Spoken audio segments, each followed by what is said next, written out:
दोस्तों स्वागत है आप सभी का एक नए वीडियो में। आइए जानते हैं आज के मुख्य समाचार। खास खबर है, नई जानकारी है, एक एक करके जानेंगे पूरा अपडेट। तो चलिए शुरू करते हैं। बात कर ले पहले खबर की, तो बेटियों ने किया अपमान तो सेना के रिटायर पिता ने मंदिर को दान कर दी 4 करोड़ की संपत्ति। जी हां, 24 जून को जब मंदिर की दान पेटी खोली गई तो उसमें सिक्कों और नोटों के साथ 2 मूल संपत्ति दस्तावेज भी पाए गए। एक संपत्ति 3 करोड़ की और दूसरी 1 करोड़ की बताई जा रही है।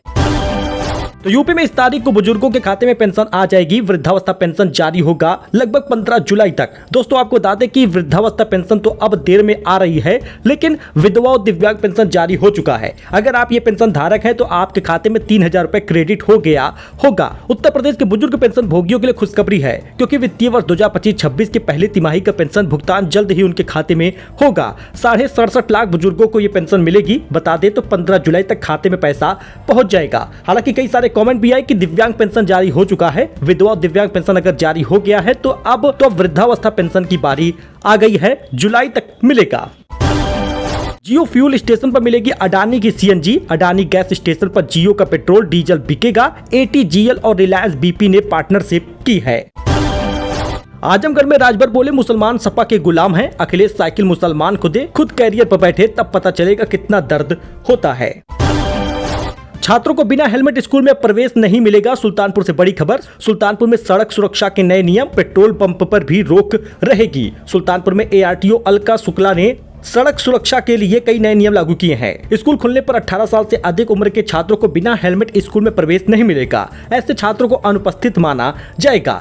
जिले के पेट्रोल पंपों पर भी नए नियम लागू हुए हैं। 2 पहिया वाहन चालकों को बिना हेलमेट और कार चालकों को बिना सीट बेल्ट ईंधन नहीं दिया जाएगा। एआरटीओ के अनुसार नियमों का पालन के लिए जागरूकता अभियान चलाया जाएगा। इसके साथ ही नियम तोड़ने पर कार्रवाई भी होगी। ई रिक्शा को लेकर भी नए नियम जारी हुए हैं। 1 जुलाई से शुरू हो जा रहा है अभियान।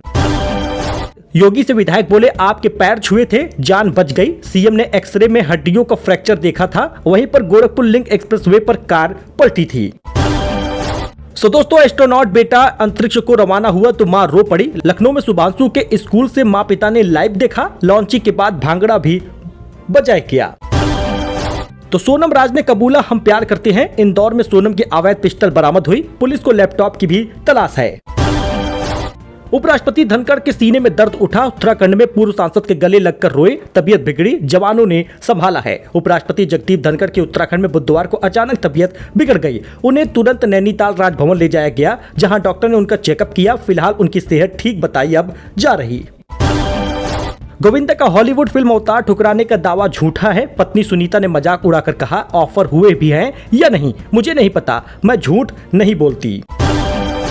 सीबीएसई 10वीं की परीक्षा 2026 में अब 2 बार होगी। पहली परीक्षा कंपलसरी है, दूसरी ऑप्शनल होगा। अप्रैल जून में नतीजे आएंगे, सप्लीमेंट्री खत्म है। सीबीएसई में 10वीं के स्टूडेंट 2026 में साल में 2 बार एग्जाम देंगे। एग्जामिनेशन कंट्रोलर संयम भारद्वाज ने बुधवार को यह जानकारी दी है। नए परीक्षा पैटर्न के मुताबिक पहली परीक्षा सभी छात्रों के लिए जरूरी होगा और दूसरा ऑप्शनल रहेगा। यानी आप चाहे तो एक बार ही परीक्षा दे और चाहे तो आप दोनों परीक्षा दे दे, लेकिन पहली परीक्षा देना अनिवार्य होगा।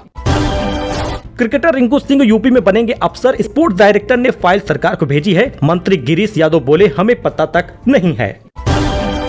अमेरिका में सरकारी डिवाइस पर व्हाट्सएप बैन होगा और डेटा सिक्योरिटी की कमी के कारण डिलीट करने को कहा गया। साइबर अटैक का डर है। अमेरिका में सरकारी डिवाइसेस पर व्हाट्सएप यूज करने पर बैन लगा दिया गया है। भारत में लोकसभा की तरह यह निचला सदन होता है, अमेरिकी हाउस, जिसमें चीफ एडमिनिस्ट्रेटिव ऑफिसर CAO ने एक आदेश जारी किया है, जिसमें लिखा था व्हाट्सएप को किसी भी सरकारी डिवाइस पर यूज नहीं किया जा सकता। इसमें ऐप के तीनों वर्जन मोबाइल, डेस्कटॉप और वेब शामिल होते हैं।